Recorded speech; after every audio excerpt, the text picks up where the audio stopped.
Muchas gracias, presidente, compañeras, compañeros senadores.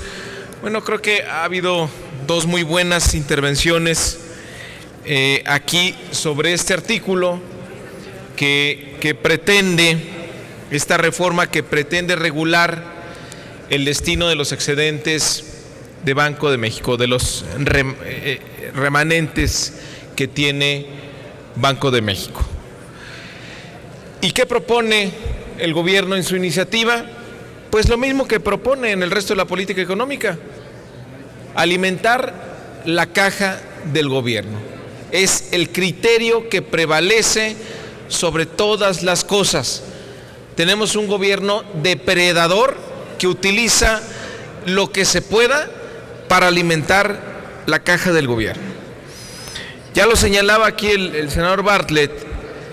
El problema de esto es que se viola la autonomía del Banco Central.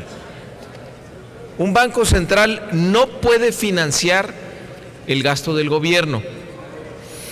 ¿Cuál es la perversión aquí? Que al dedicarlo a disminuir el déficit o pagar deuda, al mismo tiempo vemos cómo están flexibilizando el concepto de déficit público para incorporar incluso ahora en el déficit público ampliado ese que solo estaba destinado para las inversiones en Pemex. Ahora ya se le agrega en ley de ingresos, lo cual es ilegal, es contrario a lo que dice la ley de presupuesto y responsabilidad hacendaria. Se incorpora a CFE y se incorpora a los proyectos de alto impacto, que pueden ser lo que sea. Es decir, flexibilizan el concepto de déficit para poder endeudarse al ritmo que se está endeudando este gobierno. ¿Cómo deben ser tratados ingresos extraordinarios como estos? Ingresos que se tienen una sola vez, ingresos pues que dependen de unas circunstancias que no necesariamente se repiten o que son recurrentes. Ya lo señalaba aquí la senadora Dolores Padierna, en referencia a este tipo de recursos. Paul Krugman decía en México, pues que se dedique a infraestructura. Es decir, México debería destinar ingresos excedentes pues a que su economía se vuelva más competitiva, y eso es a partir de la infraestructura. ¿Qué propone el gobierno? La caja. Es decir, es un gobierno que al no hacerse responsable del crecimiento económico, pues entonces no pone como prioridad que todos sus ingresos excedentes se vayan a financiar la infraestructura y con ello potenciar el crecimiento económico. No, es un gobierno que solo piensa dentro de la caja del gobierno. Es un gobierno que claudica, decía yo en mi intervención anterior, en su papel de promotor de la actividad económica.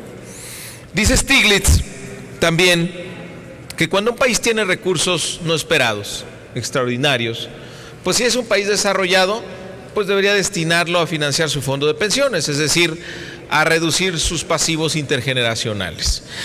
Cuando es un país que está, digamos, en una nación emergente, pues lo que más conviene es invertir en infraestructura. ¿Por qué?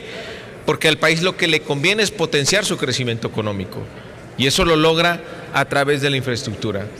Y si estamos en un país muy poco desarrollado, un país pobre, pues lo que conviene es invertir en educación y salud, es decir, invertir en el capital humano de la gente. ¿En dónde estamos nosotros? Yo creo que estamos más cerca de ser una nación pobre que una nación emergente. Sin embargo, el criterio de decisión sobre estos ingresos extraordinarios es financiar la deuda, es financiar al gobierno. Tenemos que cambiar ese criterio. No puede estar por encima de todo la caja del gobierno. No podemos seguir avalando una visión donde el Estado no se hace responsable de promover el crecimiento económico, de incrementar la infraestructura y con ello la competitividad de nuestro país. Lo que propone incluso en esta reforma el gobierno es seguirnos endeudando y no generar crecimiento económico. Este modelo de endeudamiento sin crecimiento. ¿Cuál es la propuesta que hacemos a este artículo? Que en lugar de destinarlo a la amortización de deuda, lo destinemos a programas y proyectos de inversión en educación y salud.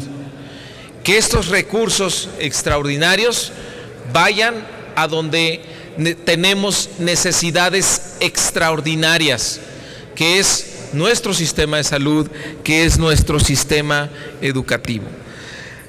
Creo que en un 70% estos recursos deberían destinarse a ellos. No es un monto menor del que estamos hablando. Ya se presentó aquí un cálculo que tienen algunos analistas de que podría rebasar los 100,000 millones de pesos para este año. El año pasado, con una depreciación de 3%, la cifra superó los 30,000 millones de pesos, lo cual quiere decir que en este 2015 podríamos cerrar con una bolsa muy considerable. Creo que también esta decisión que se toma viola la división de poderes, en donde es el Congreso quien define el destino de los ingresos, donde define el Congreso el destino del gasto público. Esta es una bolsa que no sabemos de cuánto va a ser porque se determina hasta abril del 2016, pero que ya le estamos dando la autorización al gobierno que disponga prácticamente de ella como quiera, porque lo va a meter por un lado y lo va a sacar por el otro, simulando este déficit que ahora tiene de proyectos de alto impacto. Entonces le da una bolsa con una discrecionalidad muy grande. Estamos hablando que podríamos tener más de medio punto del PIB que se le daría al gobierno para que maneje a su antojo. Y entonces, ¿dónde está la facultad constitucional de la Cámara de Diputados, de los representantes del pueblo, de decidir el destino de los recursos públicos? Senador, le pido se violaría que concluya su intervención. Ese principio.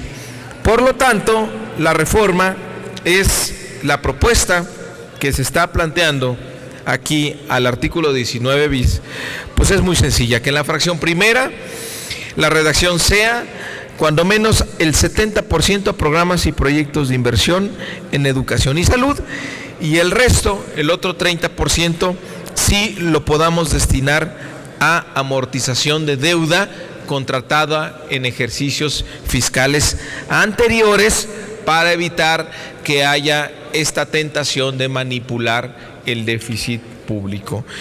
Esa es la propuesta que implica un cambio de visión, donde el Estado haga acciones, donde el Estado se responsabilice de promover el crecimiento económico y que no nada más se fije en cómo están sus finanzas. Si no tenemos crecimiento económico, las finanzas que verdaderamente importan, que es las finanzas de las familias y de las empresas que generan empleos, no van a mejorar. Muchas gracias. Gracias, senador. Le pido nada más que nos entregue, por favor, por escrito la propuesta.